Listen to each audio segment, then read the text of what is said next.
Bismillahirrahmanirrahim. Assalamualaikum warahmatullahi wabarakatuh.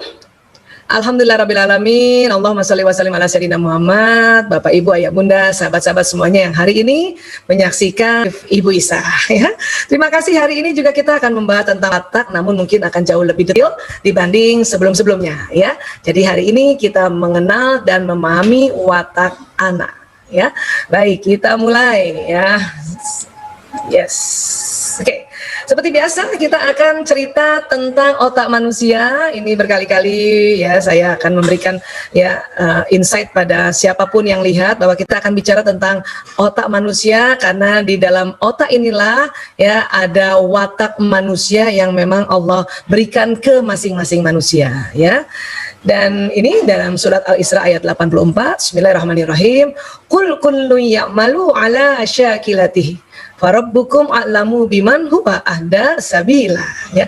Katakanlah wahai Muhammad, setiap orang berbuat sesuai dengan pembawaannya masing-masing, maka Tuhanmu lebih mengetahui siapa yang lebih benar jalannya, ya. Dari kalimat yang Allah ya sampaikan di sini adalah sesuai pembawaan masing-masing, berarti sudah dari sananya gitu ya, sudah ada program yang Allah berikan, Allah desain ke setiap manusia sesuai pembawaannya masing-masing, ya. Dan tentu kalau bicara pembawaan ini kita akan bicara tentang watak, dan ada beberapa lagi pembawaan program bawaan juga yang memang Allah sudah berikan kepada setiap manusia, ya.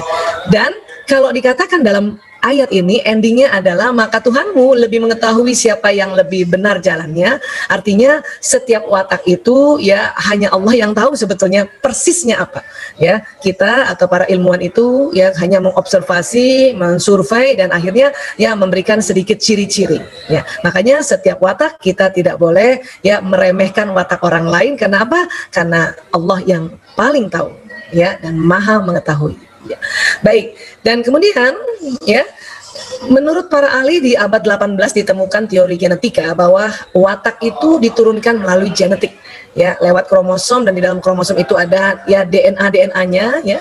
Jadi kalau kita tahu bersama selama ini kromosom seks pada perempuan itu disebutnya XX dan pada laki-laki XY, ya. Dan ini kalau kita lihat kromosom dalam bentuk besar, ya, ini pembesaran berkali-kali dari mikroskop elektron, ini bentuknya gini nih kromosom nih, ya. Jadi karena betul kayak X makanya disebut X, ya. Perempuan ada dua nih XX kayak gini, kalau laki-laki nih X kayak gini satu dan satu kayak begini.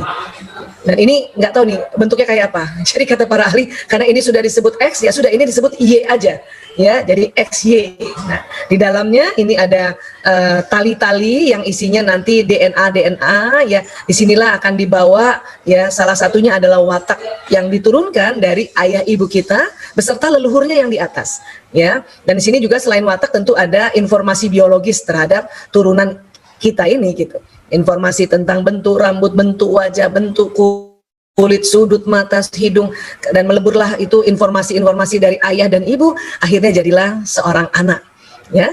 Dan juga di sini juga nanti ada penyakit-penyakit turunan yang biasanya dibawa oleh para ayah ibu dan masuk juga di dalam ya kromosom ini, ya. Dan watak masuk dalam bawaan genetik dan ada di dalam kromosom ini, ya. Dan kemudian nanti kalau kita belajar watak ini ternyata memang sudah lama sekali. Nah, pertama sekali ini Hippocrates tahun 300 sebelum Masehi, ya. Hippocrates mengembangkan teori tentang ciri temperamen turunan, ya. Jadi Hippocrates ini makanya dia ini dinobatkan sebagai bapak kedokteran dunia, karena beliau ini ya salah satunya dia selain mempelajari masalah anatomi tubuh, tapi beliau juga ini dia memperhatikan watak atau temperamen dari orang-orang. Dia melihat bahwa kok ada yang sama, ya, ada yang sama gitu. Ya, dan teori tentang temperamen turunan itu sudah ada sejak zaman Hippocrates, ya. Baik. Maaf. Dan kemudian Galen itu tahun 149 sesudah Masehi. Ini kan lama sekali, ya. Seorang fisiologi Romawi, dia mengusulkan teori kepribadian yang dipengaruhi oleh tingkat cairan tubuh, ya. Jadi kata Galen bahwa kepribadian itu atau watak itu karena cairan tubuh. Jadi ada manusia yang cairan tubuhnya darahnya lebih banyak, ya. Kemudian ada manusia yang cairan tubuhnya ya empedu kuningnya lebih banyak. Ada manusia cairan tubuhnya empedu merahnya lebih banyak gitu, ya. Terus ada juga cairan tubuh yang lendirnya yang lebih banyak. Ini seperti itu, ya. Nah, kemudian itu tadi pada abad ke-18 ditemukan kromosom, teori genetika dan sebagainya, maka ya teori kepribadian yang dipengaruhi oleh tingkat cairan oleh Galen ini akhirnya ya gugur karena memang ternyata bukan masalah tingkatan cairan, tetapi karena genetika tadi, ya. Dan ilmu tentang watak atau kepribadian yang sekarang sangat populer dan gampang dipelajari dari Florence Litter, ya. Buat Bapak Ibu sahabat-sahabat semuanya yang senang membaca, silakan ini cari buku ini, Personality Plus, ya. Dan ini bukunya lengkap, ada 4. Ya, Bu Isa alhamdulillah ini sudah baca semuanya, dan kemudian makanya hari ini dirangkai dari 4 buku, ya, khususnya yang Personality Plus for Parents ini kita rangkai untuk hari ini kita bahas, ya. Dan ternyata watak juga atau kepribadian juga bisa terdeteksi dengan alat-alat. Ya, ada alat pakai fingerprint kah, atau alat pakai foto aura seperti ini, peralatan foto aura. Makanya biasanya kalau kita foto aura nampaklah warna-warna. Nah, ini nanti warna ini dibaca sesuai watak, ya. Dan warna ini tidak pernah berubah, hanya yang berubah intensitasnya, apakah gelap, apakah cerah, terang, atau ada kombinasi warna putihnya kah atau hitam dan sebagainya. Ya, ini jadi beberapa alat-alat untuk mendeteksi watak ini banyak sekali sebetulnya, termasuk teman-teman psikolog yang mempunyai form atau alat tes untuk watak yang sangat detail, ya. Nah, sekarang bagaimana kita mau mendeteksi watak seorang anak, ya. Tapi kita belajar dulu ya bahwa watak itu akhirnya setelah dia dibawa oleh kromosom, kemudian petanya itu dimasukkan, ya, Allah desain masuk ke dalam otak. Ya, jadi ada program di otak, dan kemudian kalau ya kita rajin atau kita mengenal watak kita dan kita rajin untuk memperkuat watak positif kita, maka ya terjadi koneksi neuron di otak ini, ya. Nah, kemudian nanti dari otak ya akan membawa pesan dia ke badan kita, sehingga orang yang berperilaku atau habit seseorang, ya tindakan seseorang, gaya seseorang itu dipengaruhi oleh watak. Karena watak itu nanti letaknya ada di sekitar sini, di tengah sini, ya. Kemudian dia memberi informasi lewat sistem saraf. Ya, selama ini kita sudah belajar ya, sistem saraf itu kayak kabel listrik, dia bawa listrik, dia membawa pesan, sehingga itulah makanya perangai seseorang itu ya dipandu oleh pembawaannya masing-masing. Itulah tadi Allah berfirman bahwa sesungguhnya setiap orang itu sesuai pembawaannya masing-masing.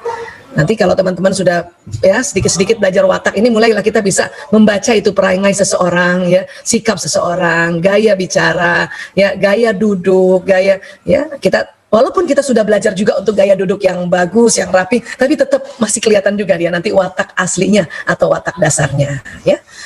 Baik, dan nanti di otak, kalau kita tadi sudah belajar bahwa otak ini terbagi 2, ada otak besar dan ada otak kecil. Ini otak besar yang kita lihat dari samping kiri, ini otak kecil, ya. Nanti kemudian terbagi 2, belahan kanan, belahan kiri. Nanti setiap belahan terbagi 4, ya.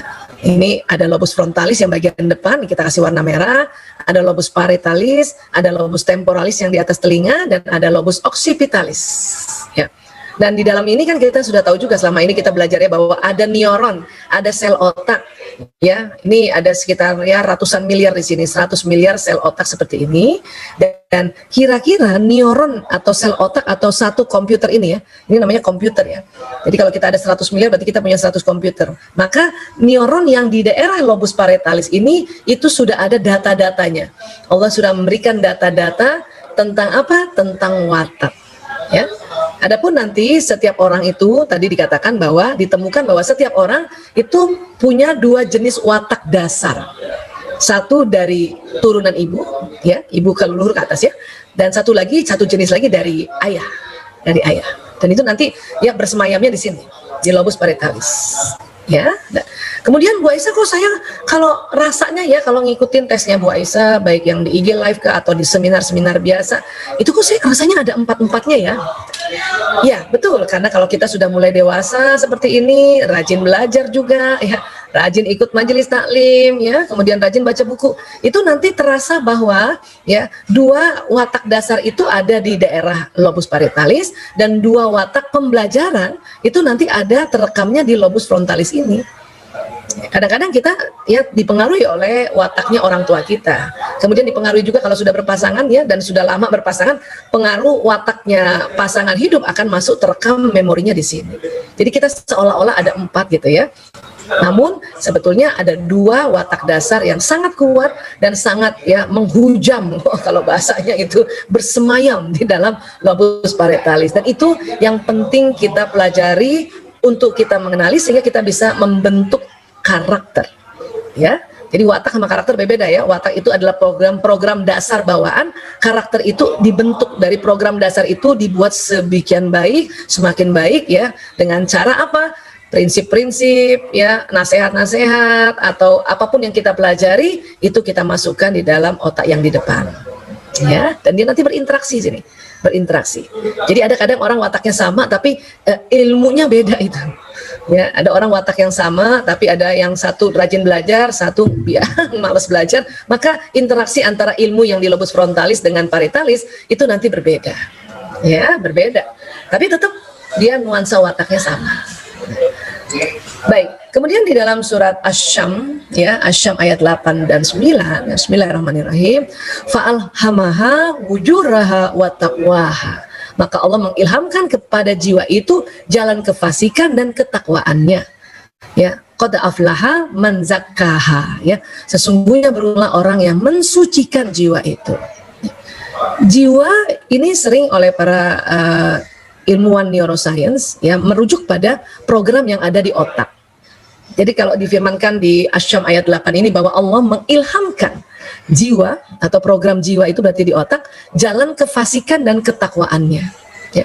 Inilah yang kemudian ya didapati oleh para ilmuwan bahwa oh, pembawaan masing-masing itu ada kekuatan dan ada kelemahannya memang. Dan kemudian Allah ya menyerukan pada kita ya, sesungguhnya beruntunglah orang yang mensucikan jiwa itu. Jadi kalau kita sudah tahu program jiwa kita, kemudian kita mensucikan ya, senantiasa memohon pada Allah untuk memperkuat kekuatan watak kita, memperkuat kekuatan wataknya anak-anak ya, merilis atau mereduce atau mengurangi ya kekurangan atau kefasikan itu tadi di jiwa kita atau kekurangan di watak kita yang ada di otak, memohon pada Allah. Itu yang namanya mensucikan jiwa. Dan itu beruntung nanti. Ya, beruntung. Maka kita jadi manusia yang sangat ya lebih dominan jalan ketakwaannya daripada kefasikannya. Ya.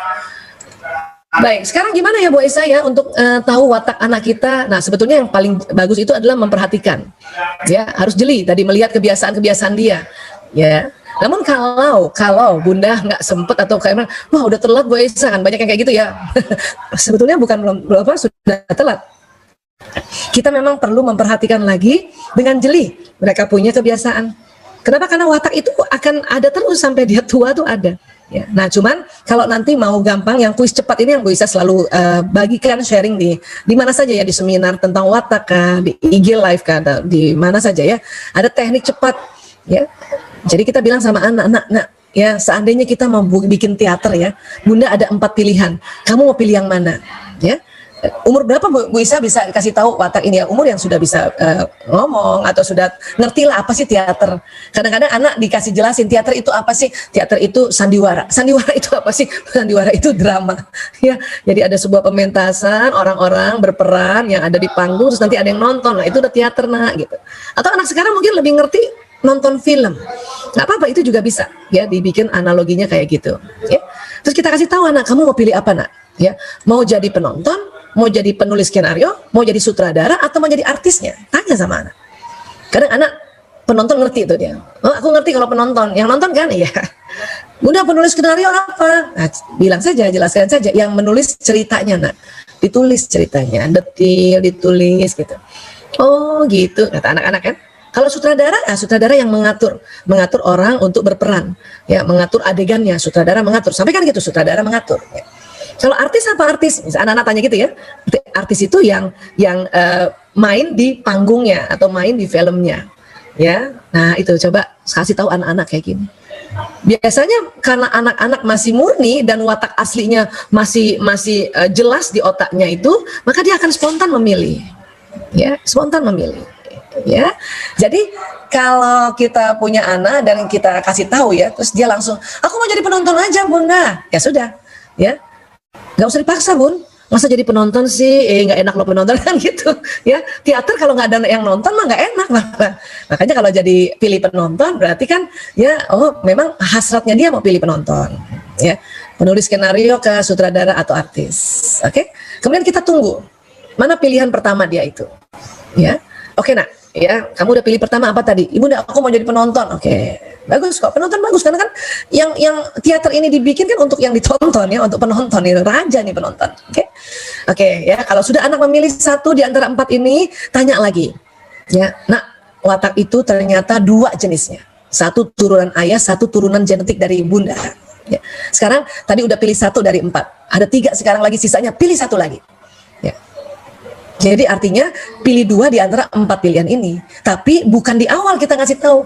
Ayo Nak, coba pilih 2 dari 4, bukan begitu. Ya, suruh dulu pilih 1 supaya dia tidak terpengaruh. Ya, untuk dia kita mengecek atau mendeteksi apa watak yang dominannya. Ya, watak dominannya sudah dia pilih 1, barulah. Ya, nah ternyata pilih 1 lagi, nah sisa 3, nah mungkin dia pilih, ya aku menjadi artis Bunda, oke, ya, misalnya gitu ya, atau misalnya ada yang pilih, aku yang pertama penulis skenario, gitu, pilihan keduanya apa maunya kamu, sutradara, gitu, ya, nah, jadi ini teknik yang sangat cepat dan ini juga bisa mendeteksi watak masing-masing, ya, termasuk juga watak ayahnya, ya, baik, sekarang kita mulai membahas yang dari penonton dulu, ya. Baik, nah ini ada 4 bagan watak yang sangat populer ya, nanti kita akan lihat sama-sama. Yang pertama tadi, siapa yang pilih penonton? Ya, Bunda ada yang nonton sambil nonton YouTube ini, langsung saya pilih penonton atau mungkin ada anaknya langsung ditanya, nah kamu pilih apa gitu misalnya ya. Ya, siapa pun yang pilih penonton itu ya kemungkinan besar, saya katakan kemungkinan besar karena ini tesnya kuis cepat ya. Jadi akuratnya 80%. Ya. Orang yang pilih penonton itu biasanya ciri khasnya pengamat, dia mengamati ya, habis lagi mengamati terus waktu dia amati terus dia dialog nih kayak gitu, nah itu, dan hasratnya damai ya, dia selalu mau damai ya, dan bahasa psikologi kepribadian orang yang pilih penonton itu kita namakan pragmatis, seperti ini tulisannya, pragmatis ya. Nah, pragmatis ini istilah dari yang pertama kali memberikan istilah itu Hippocrates. Bayangkan Hippocrates sudah memberikan istilah-istilah tentang psikologi kepribadian ini di tahun 300 sebelum Masehi ya. Luar biasa itu ya. Jadi ini nama lama ini pragmatis. Ini asal dari phlegma, lendir ya. Nah, sekarang apa ciri khas orang yang berwatak pragmatis? Ciri khasnya itu tadi, pengamat, hasratnya damai. Ingat baik-baik. Jadi kalau ada anak kita yang hasratnya damai, ya, dia selalu ngalah, kemudian nggak mau konflik, itu kemungkinan besar adalah dia berhasrat damai. Watak lain pun senang damai, tapi ini watak yang sangat damai, setiap hari maunya damai. Ya. Ada ciri khasnya nggak Bu Aisyah ya? Nah kita lihat ya, dari watak ini sejak anak bayi saja, bayi itu sudah bisa dideteksi. Ya, kita lihat wajah bayi pragmatis. Nah, kayak gini, ya. Dia senang sesuatu yang damai, peaceful, ya. Kadang-kadang kalau coba Bunda ingat deh, anak Bunda itu yang ada nih, ya waktu kecilnya anteng nggak, tidur aja terus. Ya, bukan hanya cuma 1 bulan pertama ya, berikutnya juga lebih sering tidur, nggak banyak nangis, ya dia diam aja, ngamatin kita, ya. Walaupun misalnya bajunya basah, dia nggak rewel, ya, atau popoknya penuh gitu ya, dia nggak rewel. Itu kemungkinan besar anak pragmatis itu, anak damai, peace, ya. Ini mukanya aja udah damai gitu ya. Terus kalau udah besar tuh biasanya apa ciri khas dia? Ya, dia sering ngomong terserah Bunda aja, terserah Bunda, terserah Bunda. Oh terserah aja setiap hari. Sebagian anak juga bilang terserah, tapi ini setiap hari. Kadang-kadang Bunda gemes ya, gimana caranya nih, kenapa terserah. Nah nanti kita belajar bagaimana tips untuk kita orang tua yang anandanya pragmatis ya. Baik, sekarang kita lihat lagi ya. Kalau kita udah gede kayak gini tuh jadi gimana Bu Aisyah? Tetap aja suka bilang terserah. Apalagi kalau diajak makan, mau makan apa? Jawabnya apa? Terserah gitu. Itu ciri khas banget orang pragmatis. Ya, Bu Aisyah ini termasuk orang pragmatis. Udah belajar juga. Jadi kalau ditanya menyebutkan apa yang dimau, tapi tetap itu otomatis terserah deh Bu, terserah gitu. Selalu itu. Janganlah Bu Aisyah aja pilih baru tuh. Terus nanya lagi. Biasanya apa yang enak? Tanya gitu, nggak berani langsung untuk bilang saya mau makan ini, nggak berani itu. Ya, kenapa? Karena memang tuntunan di otak bilang damai kayak gitu. Ya, inilah ciri khas orang juga ya yang wataknya damai. Ya, terus kalau ada anak tidur sambil makan kayak gini, terus cepet ngantuk kan, ya. Terus pokoknya anaknya udah nggak rewel, ngantuk kan, gitu ya. Kemungkinan besar tuh anaknya plekmatis, ya. Dan anak plekmatis kan jarang marah ya, dia banyak diemnya, makanya cepet ngantuk, cepet lobet. Termasuk kita orang dewasa, jadi kalau ada yang ibu-ibu ya cepat ngantuk atau duduk di kursi udah bisa tidur, angin sepoi-sepoi dikit udah bisa tiduran, nah, itu kemungkinan besar wataknya flekmatis itu. Ya, kenapa? Karena jarang marah.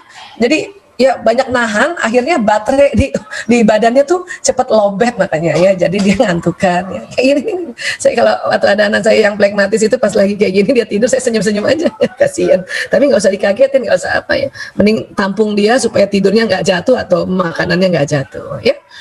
Baik, kemudian detailnya gimana? Nah, ya kalau anak Bu Isa kan ayah bunda barangkali sudah pernah dengar juga IG live kami, yang damai ini Mas Jaler. Ini anak yang keempat ini, Mas Jaler nih anak damai. Dan anak damai itu kekuatannya apa saja ya? Kekuatannya satu, senantiasa berhasrat damai. Ya, senantiasa berhasrat damai. Ya. Kedua apa? Diplomatis. Ya, diplomatis apa sih? Diplomatis itu dia ngomong sesuatu nggak to the point. Itu diplomatis. Ya, saya ingat sekali Jaler itu kalau dia kepengen apa-apa gitu dia nggak langsung, Bu, aku mau es krim, nggak bilang gitu. Dia diplomatis, ya.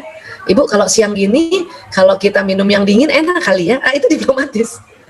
Saya karena tahu juga watak anak ini, saya langsung, kenapa nak mau makan es krim? Nah gitu langsung, ya diplomatis. Makanya anak orang damai itu, ya itu cocok banget jadi diploma, ya.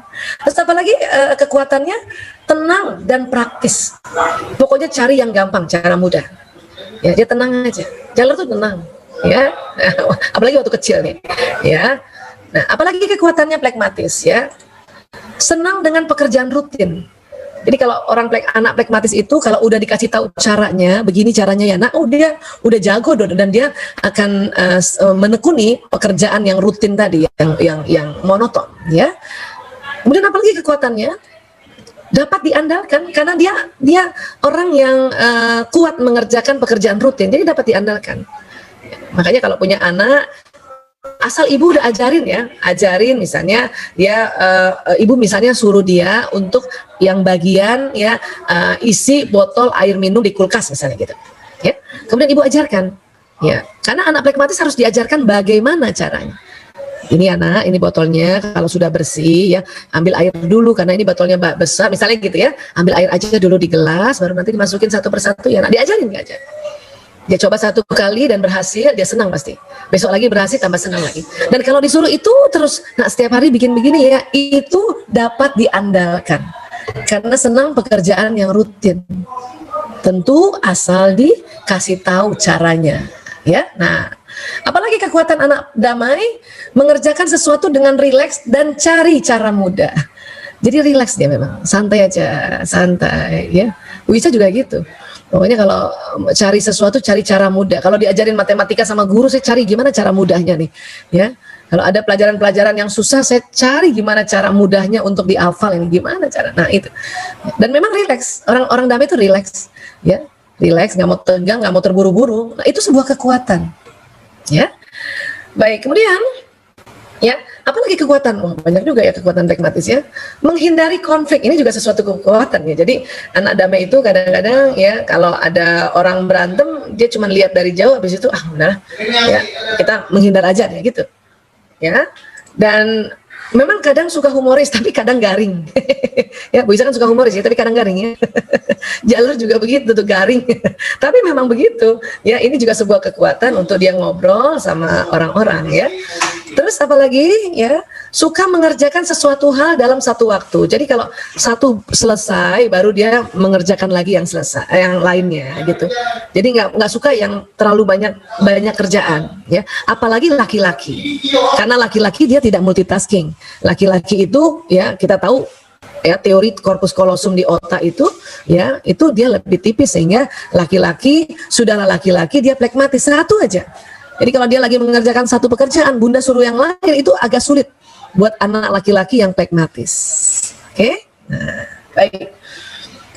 Berikutnya, tadi kan sudah dikatakan bahwa dalam watak ada kekuatan dan kelemahan. Anak plekmatis juga ada kelemahannya. Apa itu? Ya, sulit mengambil keputusan. Kenapa? Karena mau damai, mau tenang aja dia. dan dia nggak mau ambil keputusan. Jadi kalau rapat biasanya, misalnya anak kalau kita udah dewasa gini, rapat itu rapat meeting, itu biasanya misalnya Bu Isa nih, ya sebagai pemimpin yang pragmatis, ya mimpin rapat itu nggak mau ambil keputusan langsung, tanya dulu, tanya menurut kamu gimana, menurut kamu gimana, menurut kamu gimana, menurut kamu gimana. Termasuk itu tadi, dia mau beli sesuatu, dia tanya sama ibunya, ya ibu gimana nih kalau aku pilih ini, ya. Bu Isa juga kadang-kadang juga terserah kan, terserah Jaler, terserah ibu, sama-sama terserah karena sama-sama damai. Terserah ibu, terserah Jaler. Ya, makanya diajarin juga ya, Jaler sukanya yang mana. Sebetulnya aku suka ini Bu, ya udah itu aja. Tapi nanti gitu-gitu kan dia ya sulit mengambil keputusan ya nggak apa-apa ya, ajarkan dia ambil keputusan walaupun kadang-kadang dia masih menimbang-nimbang ya. Nah nggak apa-apa ya. Baik, apalagi kelemahan orang pragmatis sering kurang antusias. Kadang-kadang kalau udah capek, apalagi udah capek ya, kadang-kadang ya udahlah gini aja deh, udah syukurlah gini aja gitu. Ya, kayak Bu Isa dulu nih waktu jadi dokter gitu ya, saya langsung kepengen udahlah saya praktek di rumah aja gitu. Tapi karena ayah Toto ya, Dokter Prianto suaminya Bu Isa orang yang koleris gitu kan, nggak bisa, kamu harus kerja di luar gitu ya. Ya, cuman Bu Isa maunya di rumah aja lah ngurus anak-anak gitu. Jadi sering kurang antusias memang. Ya, apalagi misalnya kalau sudah capek banget, udah deh di rumah aja saya gitu, ya. Nah itu, tapi itu juga merupakan kelemahan ya. Anak damai juga gitu, ya. Ayo nak, kita latihan basket, udahlah Bun, di rumah aja deh gitu. Ya, nah sering kayak gitu ya, sering kurang antusias ya. Apalagi kelemahan pragmatis, tekad bajanya tersembunyi. Ini sebuah kekuatan sebetulnya untuk Bu Isa ya, tapi oleh para ahli dianggap itu kelemahan. Jadi orang pragmatis ini kayak diesel. Belakangan nge-charge-nya ini. Ya, anak-anak juga gitu. Jadi kalau anak bunda ada anak pragmatis, kemudian dia harus ujian, dia kelihatannya tenang. Tapi setelah itu, ya langsung itu, dia tekad bajanya udah terbuka, baru tuh dia. Ya kelihatan banget dia punya power. Ya ini orang pragmatis. Anak pragmatis tuh kayak gini, ya. Terus apa lagi? Kelemahan pragmatis, mudah stres bila banyak konflik. Mudah stres kalau banyak konflik. Makanya latihan manajemen konflik. Ya, dulu Bu Isa waktu pertama sekali punya pasien narkoba yang mendadak banyak orang, itu stres loh. Ya, apalagi dulu belum ada BNL, belum ada Google untuk cari gimana caranya yang ngadapin. Itu stres banget itu. Tapi karena belajar akhirnya sudah mulai ya pandai untuk menghadapi konflik. Bahkan menjadi tempat untuk orang ya yang berkonflik kan gitu. Sama anak pragmatis juga gitu. Dia kalau terlalu banyak konflik, udahlah nggak usah lah gitu. Tapi uniknya dia tempatnya orang curhat. Kenapa? Karena dianggap orang damai. Orang curhat sama orang yang damai itu termasuk anak-anak ya. Anak kita yang damai itu kadang kalau di sekolahan itu kayak konsultan juga, orang selalu curhat sama dia, bahkan guru-gurunya curhat sama dia gitu. Karena orang damai mau mendengarkan. Ya, dan tidak menyerang, itulah orang damai. Ya. Cuman kalau udah kebanyakan, udah pusing deh ya. Kalau ada yang tanya ini, tanya itu pada anak-anak ya, karena dia belum belajar. Makanya kita ajarkan cara-cara untuk yang menjadi pendengar yang baik. Ya, biasanya saya suka bilang sama Jaler kalau temanmu curhat, guru-gurumu curhat, ya kamu sampai selesai dia curhat, sampai di rumah kamu mandi. Terus bayangin semua curhatannya itu keluar lewat air mandi supaya kamu nggak terbebani. Karena Jaler itu sering banget dijadiin tempat, masih kecil loh, masih SD. Ya, guru-gurunya curhat sama dia. Hebat ya. Guru kok curhat sama anak-anaknya. Baik, kemudian apalagi kelemahan pragmatis, cemas menghadapi perubahan. Artinya kalau misalnya Jaler, saya bilang ya, Jaler, ya kamu pindah sekolah nak. Itu langsung, aduh, kemana Bu? Waduh, enak gak ya tempat itu nanti? Ya, orangnya baik-baik gak ya? Gurunya baik-baik gak ya? Gitu. Ya, karena orang damai ini, karena sudah enak di satu tempat, ya di comfort zone-nya udah enak, ya kemudian dia juga sudah menguasai apa pekerjaan yang monoton itu, dan kemudian disuruh pindah, itu cemas itu. Makanya kalau bunda punya anak damai dan kemudian bunda ayah bundanya sering pindah-pindah tempat, pindah-pindah kota, ya itu harus paham bahwa anaknya ini cemas. Jadi tetap didampingi untuk ya dia cerita apa kecemasannya. Karena dengan dia cerita, insya Allah dia mulai ya terilis cemasnya ini. Ya, oke. Dan apalagi kelemahannya takut ditinggalkan ini anak damai. Ya, anak damai takut ditinggalkan. Demikian juga kalau dia punya teman, dia takut ditinggalkan. Makanya kadang-kadang kelemahannya anak-anak damai ini, kadang kalau dia bersama teman yang temannya suka membuli, dia karena takut ditinggalkan sama teman, takut gak ada temannya, dia membiarkan dirinya dibully. Ini yang bahaya. Ini yang bahaya. Ya, anak Bu Isa Jaler pada saat dia kecil juga gitu, ya Bu Isa ajarin untuk dia menghadapi teman yang suka membuli, diajarin. Gimana cara ngajarinnya? Ya, nanti kita akan belajar sama-sama ya. Ini kita tahu dulu bahwa kelemahan-kelemahan plekmatis ada beberapa ini ya. Intinya adalah pokoknya ya dia nggak damai. Nah, itulah kelemahannya. Dia nggak merasa, aduh saya nggak damai. Nah, itu kelemahannya ya. Oke? Nah, oke. Dan ada lagi kelemahan plekmatis apa? Tidak suka pada orang yang terlalu mendesak. Jadi bunda kalau punya anak plekmatis yang damai ya, itu ngomongnya woles saja bun. Woles saja, slow aja, ya nggak usah didesak-desak. Kenapa? Makin jadi kaku anak damai didesak. Ya, kita desak suruh ini gitu, dengan nada tinggi lagi. Udah jadi batu tuh. Bener-bener nggak dengar dia. Apalagi laki-laki. Jadi kalau ada orang bilang kepala batu, itu sebetulnya anak damai. Ya, karena dia nggak mau bergerak. Ya, bener-bener kaku. Makanya nggak usah didesak. Lembut aja, malah jadi enak nanti. Yang penting ajarin gimana caranya. Itu intinya, kuncinya. Apalagi kelemahan berikutnya, tidak suka pada orang yang terlalu berisik. Nah itu tadi yang mendesak tadi. Anak laki apalagi, udah anak laki plekmatis, lagi remaja. Kita desek terus, berisik terus. Males dia.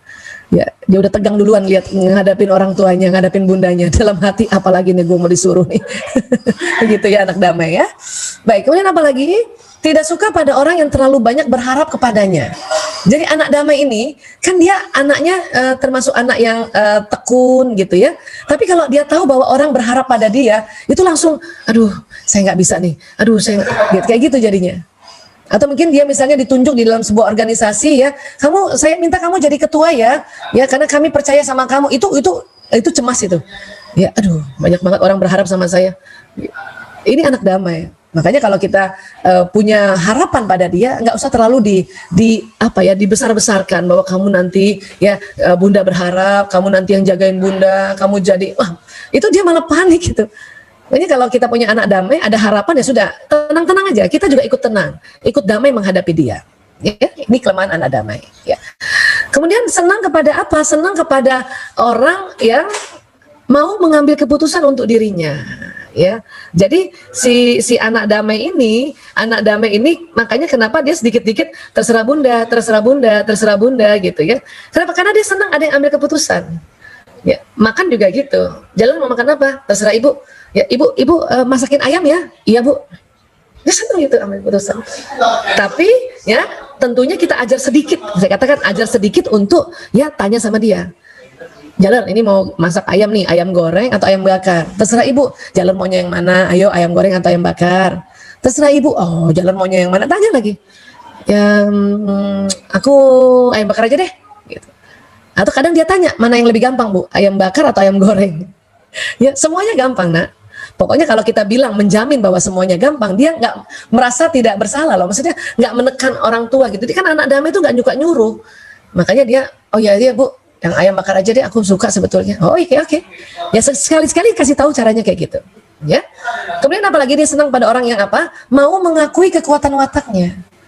Jadi kalau bunda punya anak damai, ya kita harus akui ya Allah nak, bunda terima kasih sekali kamu nih anak yang damai, anak yang nurut. Itu ngomong kayak gitu. Anak yang tekun, sampaikan kayak gitu. Selama ini kita selalu menyampaikan kelemahannya, makanya dia akan reject. Ya. Kamu ini lamban banget. Kamu ini ya apa-apa ditunda kan gitu ya. Ya, kamu ini jadi males banget. Santai banget sih kamu. Itu kita selama ini ya justru mengakui kelemahan watak. Maka anak-anak akan menjauh dari kita, ya. Dan kemudian senang kepada orang yang bagaimana mau menghargai ya dan respect padanya. Ini typo kurang i ya. Jadi kita harus respect pada dia. Kenapa? Karena dia nggak membangkang, dia nurut, nggak ribut, nggak bawel. Itu kita harus respect pada dia. Ya. Kadang misalnya kalau anak damai ini kita ada problem, yang mau denger anak damai dibanding anak yang watak lain. Jadi kita respect pada dia. Ya. Baik, berikutnya moto anak plekmatis. Ini Mas Jalan udah gede ya, Mas Jalan nih ya. 1, saya suka belajar dengan mudah. Jadi anak damai ini pokoknya dia belajar cari cara dengan mudah, gimana caranya dia. Ya. Oke. Terus apalagi motonya, tolong jelaskan perlahan-lahan. Itu tadi makanya Bu Iza bilang, kalau mau meminta tolong atau ya katakanlah menginstruksikan ya sesuatu pada anak damai, jelasin pelan-pelan. Itu kuncinya. Ya, karena di otaknya selalu bertanya bagaimana gitu. Dia nanya kayak gitu, bagaimana, saya gimana gitu, gimana caranya. Dan jelasin bagaimananya, perlahan-lahan. Kalau perlu contohkan sehingga dia mulai tahu, oh kayak gini. Terus dia coba dulu satu kali, kayak gini, betul nggak Bu? Iya betul nak. Oke, ya udah besok-besoknya udah dengan mudah dia lakukan itu. Ya. Kemudian apalagi motonya, please bantu saya untuk lebih paham. Bayangin, ya, jelaskan perlahan-lahan dan bantu saya untuk lebih paham. Ya, jelasin aja lagi. Ya, bisa juga sama jalur kayak gitu tuh. Bu, ibu gimana sih Bu? Ini gimana? Aku nggak tahu Bu caranya Bu. Ya jelasin. Ya, besoknya lagi Bu, jelasin lagi deh Bu, supaya aku lebih paham ya Bu. Jelasin aja lagi. Nggak usah pakai embel-embel atau melebel-melebel kamu nih, ya lemot banget aja, nggak usah kayak gitu. Ya, bolot banget, nggak usah kayak gitu. Ya udah jelasin aja lagi. Karena memang anak plekmatis itu selalu ingin tahu bagaimana caranya, how to, ya bagaimana. Apalagi motonya, saya ingin selalu membantu dan menyenangkan orang lain. Ini anak plekmatis ini senang banget ngebantuin. Saya kalau lagi belanja sama anak-anak gitu, nanti yang sigap bantuin itu Mas Jaler. Sini Bu, bawain plastiknya. Dan kita harus respon dengan baik. Iya nak, alhamdulillah nak. Ya, makasih anak ya. Gitu. Ya, sini Bu. Dia senang banget bantuin orang lain. Cuman kadang anak plekmatis, dia senang bantuin orang lain, ya menyenangkan orang lain, tapi pas dia ada kerepotan nggak ada yang bantuin. Ini kasihan ini. Sampai kapanpun orang plekmatis kayak gitu ya. Makanya ya kita ajarin dia kalau memang minta bantuan, nak, minta tolong aja. Bilang, minta tolong ya Bu, tolong ya Kak. Ya, bilang nak, karena anak plekmatis itu pekeu, kalau orang Jawa bilang pekeu, segan untuk minta tolong, segan.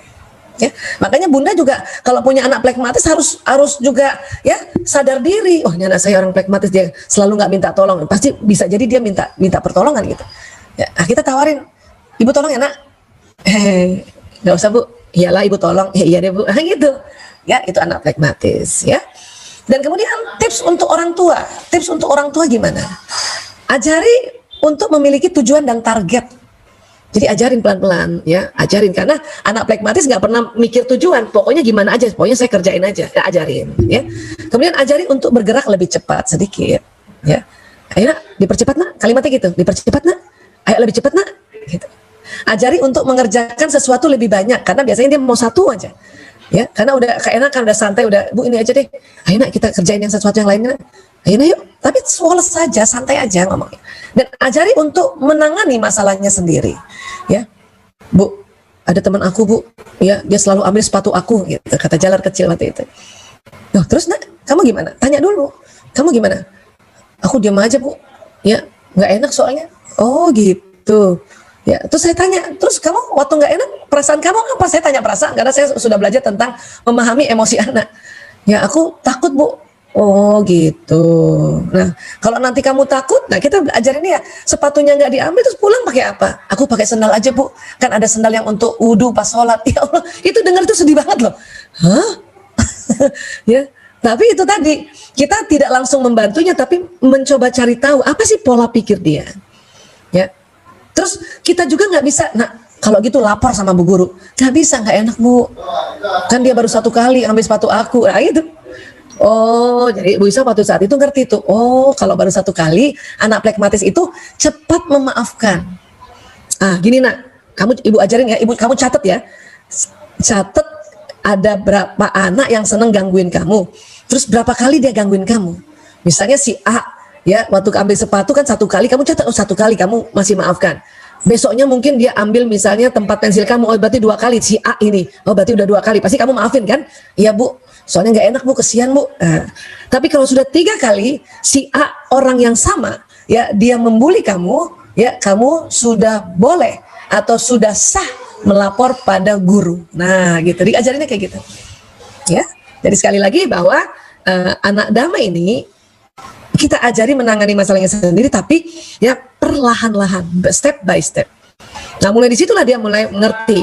Ya akhirnya karena SD sudah diajarkan, SMP mengerti, SMA udah lebih enak lagi dia. Ya sudah lebih dia tahu mana orang yang boleh kita bilang tidak, mana yang udah nggak usah bilang tidak gitu. Dia belajar seperti itu. Ya kalau enggak bahaya. Kalau enggak bahaya karena nanti sampai besar dia selalu terserah temennya, terserah. Mas Jalur sekarang sudah alhamdulillah dia sudah mulai agak tegas sedikit, ya, sedikit ya, beda sama yang lain ya. Oke, baik. Kemudian tadi kalau ada yang memilih penulis skenario atau Ananda pilih penulis skenario, itu berarti hasratnya di otaknya sempurna. Ciri khasnya pemikir. Dan bahasa psikologi kepribadiannya melankolis, ya. Penulis skenario melankolis. Nah, apa ciri khas dari anak pemikir ini? Kita lihat wajah pemikir pada saat bayi ya. Nah ini dia. Wajah mikir aja. Masih kecil aja udah mikir, ya. Kayaknya apa kesian gitu ya, kesian gitu ya. Kalau kami orang Makassar suka bilang kamase-mase gitu, kesian gitu. Ya, mukanya mikir. Ini matanya aja mikir. Lihat orang mikir. Dan anak pemikir itu dia hati-hati. Gak mau langsung ikut ke orang. Ya, pasti dia ngumpet di belakang ibunya. Pasti menyek-menyek gitu. Ya, ayo nak itu, ayo kenalan tuh, ada omu tuh. Ayo lu ngumpet gitu. Ya. Nah, ini karena dia mikir, orang ini bahaya nggak ya? Dia siapa? Ya, saya ngapain harus cepat sama dia? Nah, itu dia mikir, pemikir. Ya, baik. Kemudian, ya, mulai pada saat kalau anak-anak sudah bisa sikat gigi, ya, suruh dia pencet odol. Ya, ada anak pencet odolnya itu dia di tengah gini, itu bukan anak melankolis. Kalau anak melankolis itu dia pasti pencet odolnya dia dari bawah, mulai dari kecil sampai juga besar dari bawah. Bahkan kalau sudah habis ya itu ya odolnya itu dilipat seperti ini. Ya, ini ya. Bahkan sampai dijepit. Jadi ada yang kayak gini kalau udah jadi ibu-ibu nih. Ibu-ibu melankolis supaya habis betul-betul habis isinya diginikan gini. Ya. Dan ada juga yang ekstrim digunting. Ada nih anak-anak kos-kosan, udah kos-kosan melankolis. Itu pas duitnya belum datang, ini nggak langsung dibuang, ini digunting dan diambil dalamnya nih, odol dalamnya ini diambil gitu ya. Nah, ini dia. Ya, jadi inilah ciri khasnya. Kenapa? Karena dia selalu mau sempurna. Apa-apa sempurna. Ya. Nah, kalau watak lain itu pencetnya di tengah, kadang mencong-mencong gitu ya. Tapi kalau watak melankolis pasti dari bawah. Ya, itu nggak diajarin, itu begitu gitu. Ya. Contoh Mas Kakung, ini anak buah Isa yang melankolis kan Mas Kakung. Kan udah pernah ya nonton IG live-nya ya. Mas Kakung ini itu waktu pertama kali dia sikat gigi, saya kasih odol pasta gigi, dia pencet dari bawah. Sementara kakak-kakaknya di tengah dan adik-adiknya di tengah. Mas Kakung dari bawah. Mari kita lihat kekuatan melankolis ya, barangkali anak bunda ada yang sama dengan Mas Kakung. Kekuatan melankolis itu melihat hal yang detail, mendalam. Ya. Kemudian apalagi kritis dan teoritis. Makanya dia akan tanya, kenapa begitu, mengapa, kenapa, gitu. Sampai sekarang juga begitu, sampai kapanpun. Itulah makanya kalau mau menjelaskan pertanyaan anak-anak melankolis, itu kita ya butuh pengetahuan juga. Kalau perlu makanya kita dulu kan belum ada, jarang sekali searching Google waktu anak-anak masih kecil. Terpaksa di rumah Bu Isa itu Bu Isa selalu beli buku-buku ensiklopedia berbagai macam. Jadi sebentar ya nak, kita lihat di buku ya nak. Dia seneng tuh. Nih. Ya ini dia bukunya nih, baca ya, nih lihat kayak gitu. Kalau sekarang kan bisa di Google ya. Nah, ini memang anak melankolis kritis dan teoritis. Ya. Kemudian serius. Mas Kakung tuh serius. Ya, dan kita nggak boleh ketawa. Kita kalau ngomong sama dia, kalau kita ketawa dia langsung sedih. Kenapa ketawa ibu? Aku benar-benar berpikirnya, dia bilang gitu. Ya. Nah, kemudian apalagi tekun dan konsisten. Ya, melankolis itu juga jauh lebih tekun dibanding plekmatis. Apalagi kalau wataknya sudahlah melankolis, plekmatis ya, tekun dan konsisten itu. Kuat banget ini, kuat di dalam ruangan, di dalam kamar. Ya, dan anak rumahan. Dari kecil pun Mas Kakung selalu kalau kita ajak keluar dia selalu tanya pulangnya jam berapa. Dan kalau sudah di luar kita belum pulang dia akan tuntut terus itu. Ibu tadi katanya mau pulang jam segini. Ibu kenapa? Bu udah jam segini, udah lewat bu. Nah itu biasanya anak melankolis ya. Karena dia mau konsisten. Ya. Kemudian apalagi kekuatan melankolis cenderung jenius. Walaupun anak melankolis kalau kita bilang kamu tuh sebetulnya anaknya cenderung jenius, dia masa apaan sih ya. Kalau nanti mau dengar cerita Mas Kakung lebih detail lagi nanti searching ya di YouTube-nya Bu Isa yang cerita tentang Mas Kakung ya. Itu mukanya serius banget. Dan kalau dibilang jenius enggak, aku bodoh kayak gitu dia. Ya itu anak melankolis ya. Dan sebetulnya kekuatannya mampu menganalisa. Dia detail banget kalau menganalisa dibanding saudaranya yang lain ya. Kemudian apa? Teratur. Dibanding anak-anak Bu Isa yang lain, paling teratur Mas Kakung. Teratur, dia punya jadwal, teratur. Dan pokoknya kalau udah janjian mau ke satu tempat, jamnya sama, nggak mau lagi ya pekerjaan yang lain atau ke tempat yang beda, nggak mau. Ya. Pokoknya harus teratur. Ya. Kemudian apa? Memiliki standar tinggi. Mas Kakung beli baju dari kecil, bajunya tuh harus yang dia suka, yang enak, ya, bukan bagus ya, yang dia suka yang enak.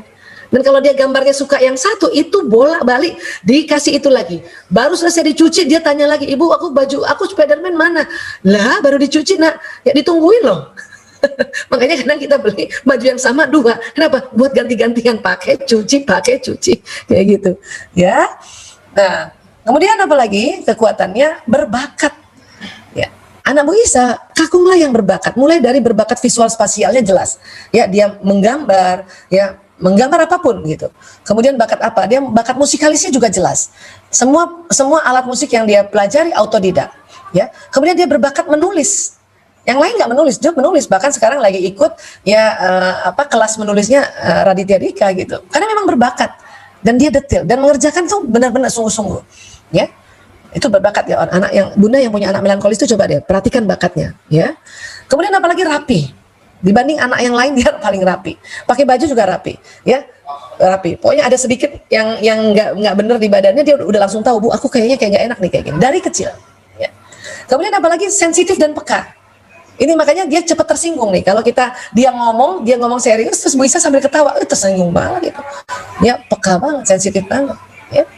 Kemudian apalagi mudah berempati pada orang yang lemah. Dia perasa banget.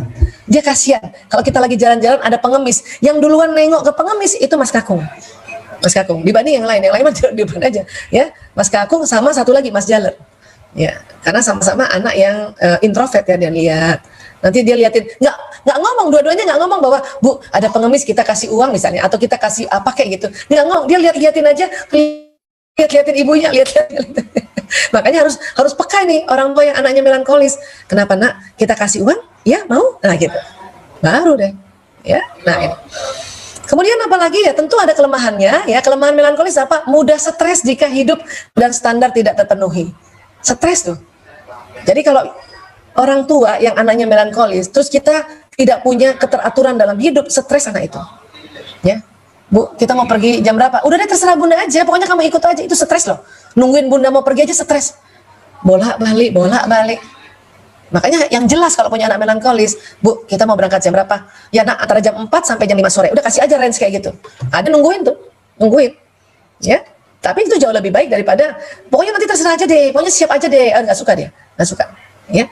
Apalagi kelemahan watak melankolis, membuang waktu dalam persiapan yang terlalu fokus pada hal yang detail. Ya, harusnya tuh nggak usah ya terlalu banyak, kadang-kadang bagus memang fokus detail, tapi kalau terlalu dalam persiapan lama ya, nggak bisa cepat ya.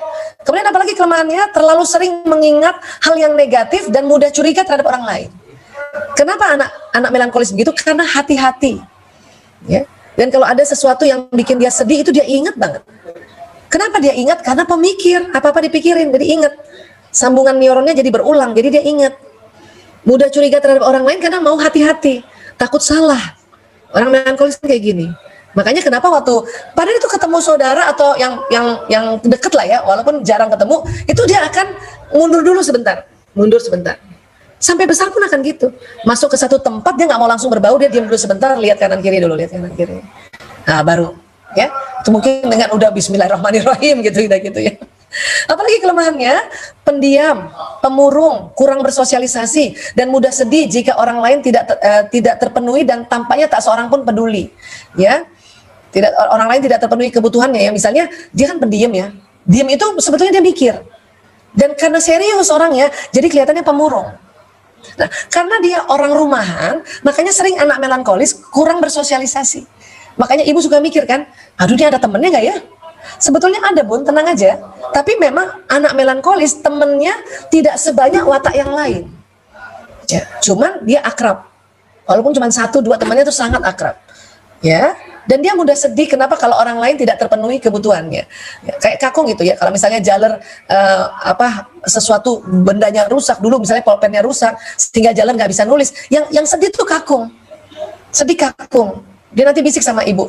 Ya Bu Isa ya, Bu, Kakung Jaler pulpennya rusak Bu, kasihan dia Bu. Oh gitu dia. Oh iya nak. Ya. Tapi dia sedih juga kalau tampaknya nggak seorang pun peduli sama dia. Oh dia sedih banget ya.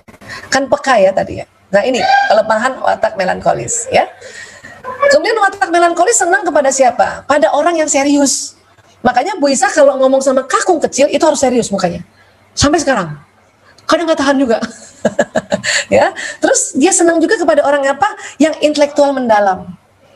Orang melankolis nggak mau yang ece-ece gitu. Makanya ibunya terpaksa ya, kalau dia tanya, ya jawab lagi. Dia tanya lagi, jawab lagi.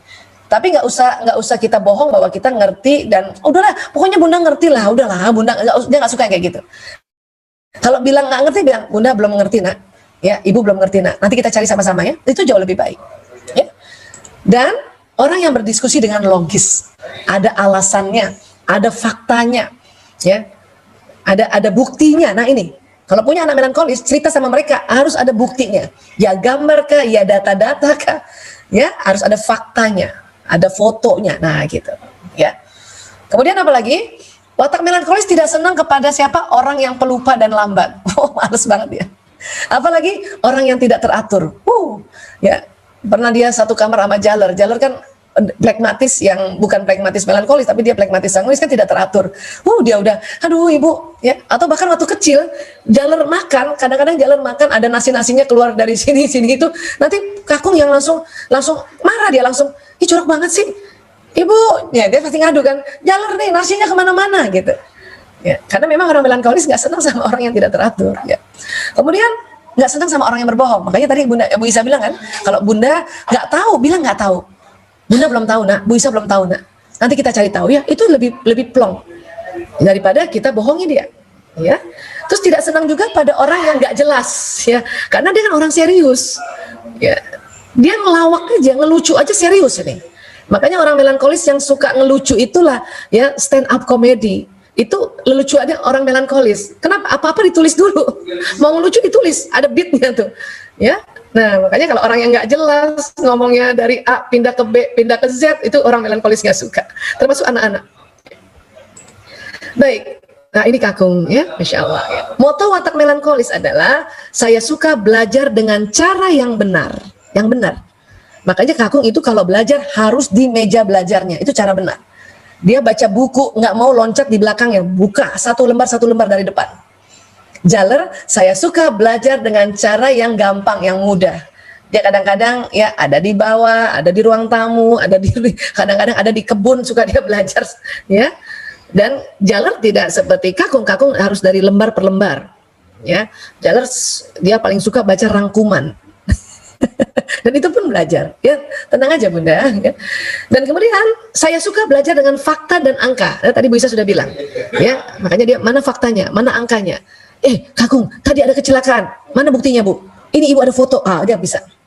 Aduh, Ibu tadi nggak foto. Mungkin ada di berita. Dia tungguin tuh beritanya tuh. Ya, cari fakta. Kemudian apalagi motonya? Saya suka mengerjakan yang detail, yang mendalam. Ya, makanya kakung kalau dia prakarya itu KTK itu dia jauh lebih detail dibanding kakak-kakak yang atau adiknya yang lain. Ya.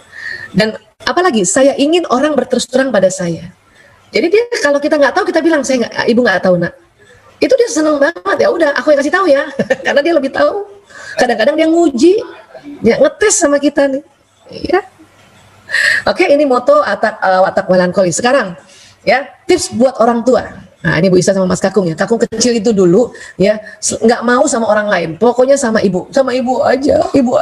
Kenapa? Karena dia takut sama orang lain, nggak percaya. Ya, hati-hati. Makanya ya udah, gendong aja. Mana-mana gendong. Ya. Apa tips buat orang tua bagi anak yang melankolis? Ajari agar lebih rileks dalam mengerjakan sesuatu. Ajari untuk lebih sedikit terbuka. Jadi kalau dia serius banget, ibu bisa bilang, rileks aja nak, tarik nafas nak, rileks nak. Ya, ini belum selesai. Ya, tenang aja nak, tenang, tarik nafas, tenang. Ya. Kalau dia udah mulai belajar bisa ngomong, ya suruh istighfar, astagfirullahaladzim. Atau kalau waktu itu susah kita bilang nak, ya Allah, dia bilang gitu. Tolong hamba ya Allah, tolong hamba ya Allah, gitu. Ya, diajarin. Ya. Dan kadang-kadang kan anak kayak gini pemikir, dia nggak mau ngomong kan? Ya kita ajarin untuk sedikit terbuka, sedikit aja nggak bisa buka jor-joran orang anak melankolis. Kadang-kadang ya biasanya saya tanya nggak setiap hari. Pokoknya kalau dia udah duduk dekat Bu Isa atau dia sudah mendekati Bu Isa baru tanya, kenapa nak? Dari kecil begitu sampai sekarang. Ya, aku lagi kesel Bu. Oh, oke. Mau cerita sama ibu? Enggak. Oke, nggak apa-apa ya, kapan-kapan mau cerita ya baru cerita deh. Kadang gitu. Besoknya datang lagi. Kenapa nak? Aku kesel bu, masih yang kemarin? Iya. Mau cerita sekarang? Belum. Oh ya udah nggak apa-apa. Oke. Ibu tunggu kapan aja. Ya. Mungkin yang ketiga atau keempat kali baru dia ngomong. Ya. Beri pemahaman mengenai perfeksionis bahwa tidak semua harus terlalu sempurna. Itu diajarin. Dulu kakung kecil, kalau dia makan di gerai burger ya, itu kalau letak burger tidak di tengah, dia nggak mau lagi datang ke situ. Ibu, aku nggak mau ke tempat burger ini. Loh, kenapa nak? Ini burgernya nggak di tengah. Ya, Ibu Isa kan kaget. Pengen ketawa tapi nggak bisa kan? Oh, oke. Ya, atau gini aja, ya kita ketengahin, ya. Pakai apa? Nggak boleh pakai tangan lagi waktu itu. Pakai, Ibu Isa cariin sendok garpu. Oke, iya cari sendok garpu nih, ditengahin. Udah di tengah kan? Baru dia seneng. Iya, nah kalau gitu, baru ngajarin. Besok-besok, ya kalau ada roti, burgernya nggak di tengah, kita yang tengahin. Nah itu kita ajarin gitu, karena nggak mungkin semua gerai itu ya main taruh di tengah aja burgernya, itu pasti mencong, namanya buru-buru. Makanya kita kasih tahu bahwa perfeksionis itu nggak semua orang bisa. Ya, nah ini yang tips untuk orang tua yang anaknya melankolis. Ya. Berikutnya, oh ini dia nih ya, kalau kita yang udah besar, tapi anak kecilnya juga gitu loh. Kakung remaja itu kalau botol atau sampo cair habis itu nggak langsung dibuang botolnya, kasih air dikocok-kocok. Termasuk kita nih ibu-ibu yang melankolis ya bu. Iya. Kemudian sabun kecil, kalau kakak-kakaknya itu dibuang. Ya kakung walaupun masih SD dulu, dia tahu loh ditempel sama sabun besar. Nggak tahu dia lihat di mana. Mungkin dia lihat omanya ya, karena omanya juga wataknya sama. Ya, cuma saya kan takjub banget. Sementara kakaknya Mas Lanang, Mas Priyo dibuang sabun kecil, katanya buat apa nih, susah lagi. Dan dompet kakung itu lebih rapi dan paling rapi di antara saudaranya yang lain. Dia akan susun rapi begini. Dan terklasifikasi, kalau 100.000 sama 100.000, 50.000 sama 50.000, 10.000 sama 10.000, begitu. Ya, kalau ada uang lecek dia nggak mau masukin di kantongnya. Atau kalau dia dikasih kembalian lecek, dia bisa bilang ada kembalian yang lebih bagus nggak? Gitu. Jadi itu dari kecil. Dan ini teratur. Kadang dia lap dompetnya pakai tisu basah gitu. Ya. Ini anak melankolis kayak gitu kan, itu bawaan lahir dan pembawaan masing-masing dari di otaknya yang Allah berikan. Ya. Nah, itu tadi melankolis ya. Nah, tadi kita sudah belajar plekmatis, melankolis. Berikutnya kita belajar koleris. Yang tadi pilih sutradara. Ciri khasnya pelaku. Dia senang kerja nih, apa-apa dikerjain dengan cepat. Ya, hasratnya mengatur. Nah, ini dia, ya mengatur. Kita lihat wajah anak anak koleris waktu bayi ya atau kecil ya. Nah, ini dia. Mukanya aja udah pengen ngatur. Siapa yang diatur? Ibunya. Siapa yang diatur? Bapaknya. Siapa yang diatur? Ya barangkali mbaknya yang dampingin, mungkin bantuin nemenin dia. Itu diatur, itu mukanya udah ngatur itu ya. Ya. Ini kalau anak bayi yang koleris, bunda terlambat kasih susu, dia itu bisa teriak loh. Bisa teriak ya. Dan kalau agak besaran sedikit ya udah kayak gini nih ya. Di sekolah dia pasti yang jadi pimpinan ya. Kalau dia yang paling keras suaranya, dia yang paling sigap, dia paling tegas, paling sergap ya. Ini dia anak koleris ya. Nah, kemudian kekuatan koleris apa? Nah, anak Bu Isa yang koleris itu Mas Priyo ya. Apa? Satu, cenderung mengejar target. Makanya anak koleris bertanya, apa tujuannya? Apa maksudnya? Apa maunya ini? Nah, itu ya. Kemudian apalagi senantiasa ingin cepat dalam belajar. Jadi apa-apa cepat, maunya cepat. Ya. Kemudian nampak mengendalikan dalam menguasai pelajaran. Jadi kalau ada guru ngajar, dia tuh yang kadang-kadang ya kendalikan gurunya dan akan bertanya, ini maksudnya apa Pak? Ya, ini untuk apa Pak? Begitu loh, dari kecil. Ya, jadi dia kendalikan gurunya. Apalagi kalau gurunya plekmatis, oh cakep. Apalagi kekuatan koleris, sigap membantu orang-orang yang membutuhkan pertolongan. Ya, ini dia orang koleris, sigap banget ya. Ibunya butuh bantuan, dia langsung loncat itu. Dan selalu bilang, sini aku aja yang bantuin, ya kayak gitu. Ya. Terus apalagi senang menggunakan caranya sendiri. Kalau kita ajarin cara dari orang tua, dia bilang, aku punya cara sendiri. Oke. Diajarin matematika, diajarin gurunya matematika kayak gini, aku tahu cara sendiri. Oke, kasih aja lah. Ya. Nanti dia kalau misalnya caranya sendiri nggak berhasil, baru dia, oke, cara aku nggak berhasil, aku belajar cara yang lain. Nah kayak gitu. Ini koleris ya. Kemudian apa lagi? Dalam aktivitas sehari-hari anak ini sangat hebat dalam hal berikut. Memiliki kemampuan mengendalikan pelajaran lebih dari teman-temannya. Ya, apalagi kalau pelajaran dia suka tuh, dia bisa kendalikan itu. Bahkan gurunya dikendalikan. Ya. Menguasai pelajaran yang memiliki target. Ya, makanya dia kalau ada pelajaran yang ini apa tujuannya, ya ini apa maksudnya, targetnya berapa. Oh, itu senang banget pelajaran kayak gitu. Ya. Kemudian senang dengan pelajaran yang mendapat apresiasi besar. Ya, ini anak-anak koleris itu kalau pelajarannya itu ya sesuatu yang apresiasi besar, itu dia suka. Misalnya nih ya, dalam kuliah gitu. Buat Mas Priyo, ya Priyo itu kalau jadi dokter umum biasa, buat dia itu bukan apresiasi besar. Menurut dia, kita harus jadi ahli jantung, Bu. Ya, kita harus jadi ahli, dia punya ya, karena ahli jantung itu kan apresiasinya besar oleh masyarakat, maka dia bilang kita harus masuk sini, Bu. Oke, Nak, masuk aja situ, Ibu bilang. Kemudian apa lagi? Menguasai proses belajar yang cepat. Ini otaknya tuh apa ya? Otaknya itu speednya cepat banget. Dikasih tahu gini, iya Bu, aku udah ngerti. Sementara Jalur, gimana Bu? Terus kata Kakung, kenapa Bu? Kalau dia, aku udah ngerti. Cepet banget. Terus menguasai proses pengambilan keputusan yang cepat. Priyo mau makan apa nih? Ayam apa daging? Daging aja. Wah, dia nggak akan terserah nggak. Daging aja Bu. Ya, kadang dia yang suruh, dagingnya digoreng ya Bu. Oke. Itu anak koleris. Ya. Apalagi mampu dalam memimpin dan menilai secara cepat. Dia bisa negur orang. Priyo kemarin ini, waktu kami di daerah kami zona merah, dan kemudian dia karena darurat diantar Bu Isa mau beli beras ke minimarket, ya. Terus orang yang di minimarket itu ada yang nggak pakai masker, dia langsung loh, Mas, ini kan zona merah, kenapa nggak pakai masker? Digituin. Kalau adik-adik lain nggak berani tuh, apalagi yang pemikir. Emang tahu sih, wah itu orang nggak pakai masker, tapi dipikirin aja terus nggak disampaikan. Kalau Priyo, anak koleris pasti dia menyampaikan. Dia mampu dan memimpin dan menilai secara cepat bahwa itu bahaya, itu salah, itu harus kasih tahu. Nah kayak gitu.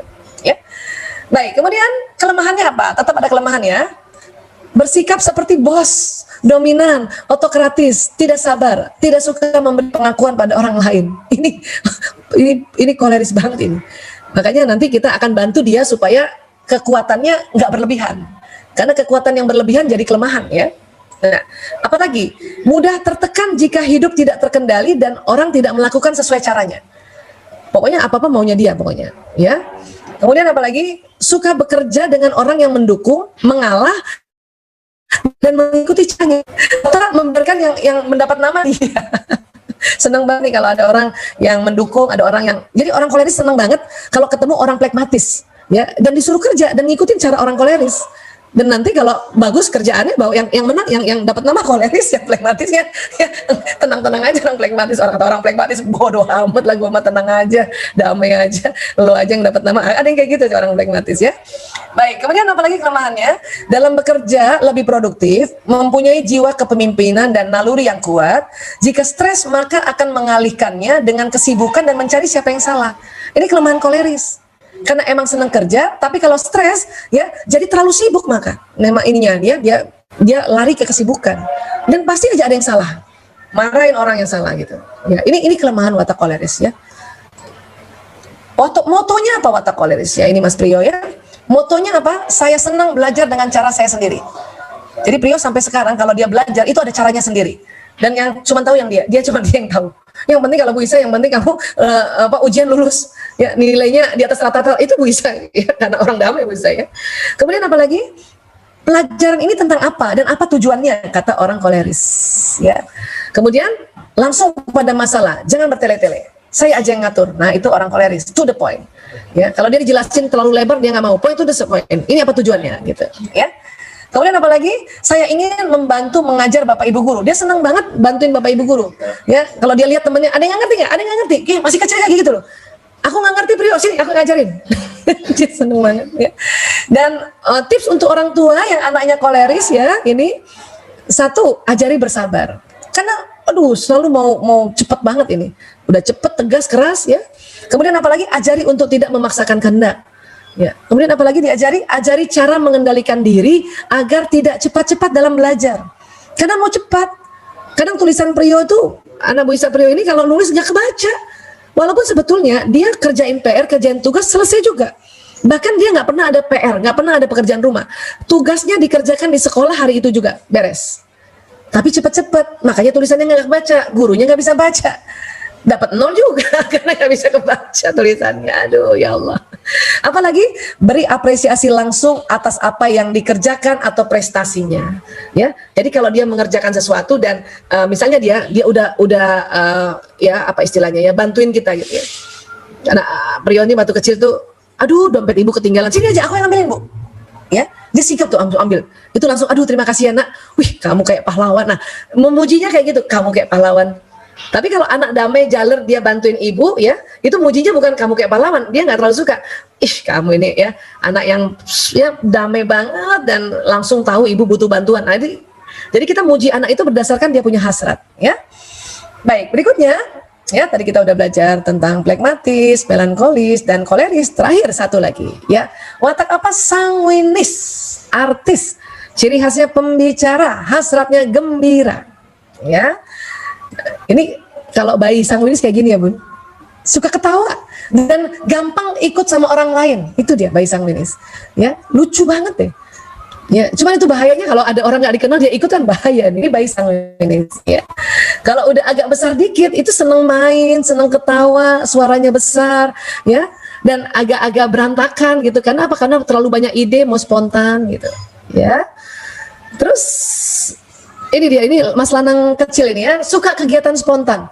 Pokoknya kalau ya nggak ada tujuan, nggak ada apa, Lanang, ayo kita jalan, ayo bu, oh, bisa kayak gitu loh. Kadang nggak mandi bisa jalan.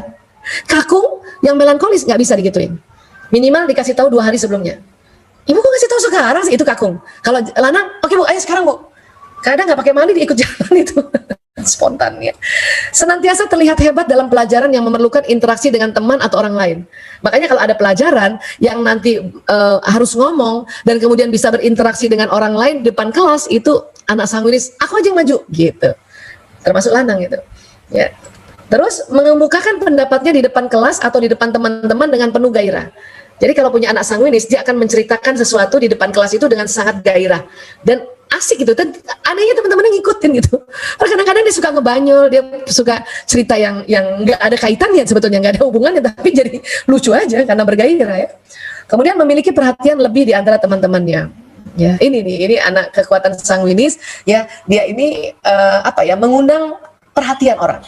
Ya, mengundang popularitas sebetulnya pada orang sanguinis ya. Aura populernya orang sanguinis itu memang sudah ada dari awal ya. Nah, ini Ragil juga, Ragil anak perempuanku ini juga tipe yang sanguinis. Bahkan kalau dia kombinasinya sanguinis koleris ya 50-50 ya. Makanya waktu kecil tuh lucu banget ya. Dan sama siapa aja langsung mau gitu. Tapi agak galak gitu. Agak galak ya karena dia kombinasinya koleris ya. Nah, sekarang kekuatan sanguinis apa? Kreatif, banyak banget idenya ya. Terus optimis, apa-apa iya, ayo, nggak pernah nggak gitu. Kecuali nanti pas dia agak SMP sedikit, agak males-males karena mungkin sedang masa remaja ya, atau kadang capek ya. Terus apalagi pandai menghibur. Lanang itu kecil itu selalu menghibur Bu Isa. Kalau Bu Isa udah capek ya, pulang koas gitu ya. Terus mungkin pasiennya meninggal misalnya waktu itu, misalnya ngurus pasien, terus nanti dia yang hibur ya. Kadang-kadang saya dikasih petikan kembang dari luar, terus dia nyanyi-nyanyi lucu. Itu pandai menghibur orang sanguinis ya. Kemudian menggembirakan orang lain.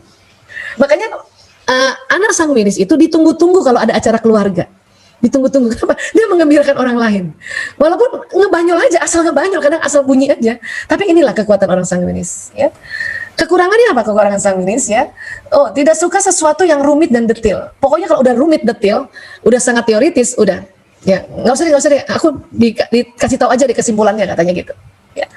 Tidak terorganisir. Ya, kenapa? Karena dia maunya spontan, mau cepat, spontan ya, dan mau buru-buru, makanya tidak terorganisir. Ya. Terus apalagi terlalu mudah percaya dan naif. Ini bahayanya nih, orang sanguinis dari kecil kan, makanya kan tadi saya katakan kalau ada orang yang apa kabar, dia udah dipuji-puji dan dia langsung ikut, itu bahaya itu. Ya. Kemudian mudah stres jika hidup tidak menyenangkan. Mas Lanang ini kalau hidupnya nggak ada yang lucu atau misalnya nggak ada acara-acara keluarga yang bikin lucu, itu stres dia. Makanya dia langsung kemarin pas pandemi, aduh ini bosan banget ya nggak ada acara keluarga ya Bu. Iya nak.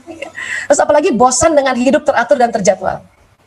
Anak yang sanguinis, Bunda nggak bisa kasih jadwal saklek, nggak bisa. Biarkan dia diajarkan aja tentang mengorganisasikan jadwal, tapi tidak bisa sesaklek kayak adiknya yang melankolis, ya. Nah itu ya, sekarang kita lihat lagi kekurangan sanguinis, takut tidak populer. Makanya ada aja dia suka cerita lucu biar dia populer di sekelilingnya gitu. Ya. dan tidak suka kritik dan tidak ditanggapi. Orang sanguinis tidak suka kalau harus mencatat uang yang dibelanjakan. Jadi dulu ayahnya selalu kepengen Lanang belajar manajemen keuangan. Jadi setiap apa yang dikasih uang disuruh catat. Dia suka dia. Mending ditanya, tadi uang ini segini, tadi Mas Lanang pakai untuk apa?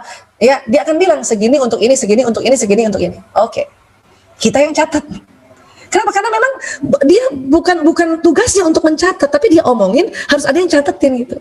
Kadang saya ingat dulu tuh, ya kami punya mbok zaman dulu, terus kemudian ada apa, seneng banget ya mencatat kalau Lanang ngomong apa berapa aja. Karena ayahnya selalu tanya mana, padahal masih kecil loh pada saat itu ya. Tapi oke lah, itu pelajaran juga ya. Kemudian apalagi merasa sedih kalau tidak didengar, dipuji dan didukung. Makanya Bunda yang punya anak sanguinis, please puji dia setiap hari, minimal sehari sekali ya, karena itu kaitannya dengan bahasa kasih mereka ya. Kemudian motonya apa? Saya suka belajar dalam keadaan santai. Makanya anak sanguinis belajar di mana aja, it's okay Bunda. Kadang di mall dia ikut belajar, it's okay ya. Saya senang belajar sambil bermain. Ini typo ya, sambil bermain ya. Kemudian apalagi, saya akan mengerti jika saya melihat dan mendengar. Jadi Mas Lanang kalau belajar itu sambil main, kadang-kadang sambil main yoyo, dan saya biarkan karena memang begitu cara gaya belajarnya, dan dia senang dijelasin dulu baru nanti dia baca ya. Dan pas Lanang besar ya itu tadi, dia walaupun dokter ya senang juga tetap main, dan kalau dia punya konten-konten YouTube dia nggak jauh dari sesuatu yang santai-santai aja, yaitu ya konten review makanan. Ini Mas Lanang ya. Dan tips untuk orang tua ya, tips untuk Bu Isa pada saat itu adalah ajari untuk mengelola segala sesuatu. Jadi kalau Lanang dirapiin ininya nak, selimutnya nak, dia ul ya, rapi dikit aja nak, rapi dikit, ulang lagi ya, rapi dikit, nah, diajarin walaupun nggak bisa serapi kakung yang melankolis ya. Kemudian apalagi, ajari untuk menunggu orang lain selesai bicara. Dulu Lanang setiap ada orang ngomong dia ikut ngomong, makanya diajarin waktu mulai SD SMP pelan-pelan diajarin, tunggu dulu nak, tunggu orang itu ngomong baru kamu ngomong ya. Diajarin sampai sekarang tetap diajarin ya, dan alhamdulillah sudah mulai dia meredam, apalagi kalau misalnya ada hal-hal yang formal, pertemuan formal, maka dia akan redam, nggak bicara ya. Nah, ajari untuk disiplin dengan waktu. Alhamdulillah ini Lanang semakin kesini semakin jadi dokter, apalagi dokter rehabilitasi narkoba yang saklek dengan waktu. Nah, dia sudah bisa belajar disiplin dengan waktu ya.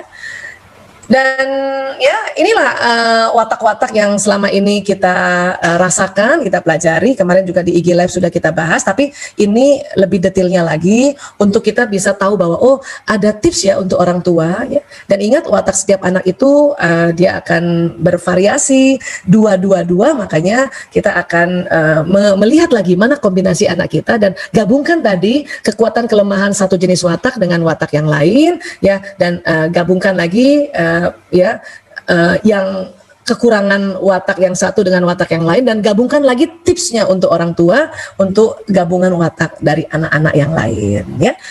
Oke, nah, terima kasih buat Bapak Ibu Ayah Bunda, sahabat-sahabatku yang hari ini masih juga mengikuti Bu Isa ya.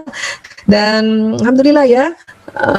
Ya, pokoknya Bunda bahwa anak-anak itu memang Allah memberikan watak jenis masing-masing, tinggal ilmu tadi digabung-gabungkan ya, digabung-gabungkan. Kalau misalnya Mas Lanang, anak saya, dia wataknya sanguinis koleris, ya coba tadi kekuatan sanguinis dan kekuatan koleris digabungkan, kelemahan sanguinis dan kelemahan koleris digabungkan, kita pelajari.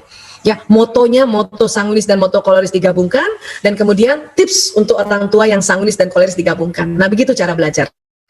Ya, jazakumullah khairan katsiran, salam menebar bahagia ya. Insya Allah kita akan bahas ya watak dari versi yang lainnya yang lebih detail lagi tentang bagaimana seorang ibu melankolis misalnya berhadapan dengan anak sanguinis, atau kebalikannya ya, ibu sanguinis berhadapan dengan anak melankolis, dan atau pokoknya kebalikannya itu ya. Baik, terima kasih sekali lagi. Wabillahi taufik wal hidayah. Assalamualaikum warahmatullahi wabarakatuh.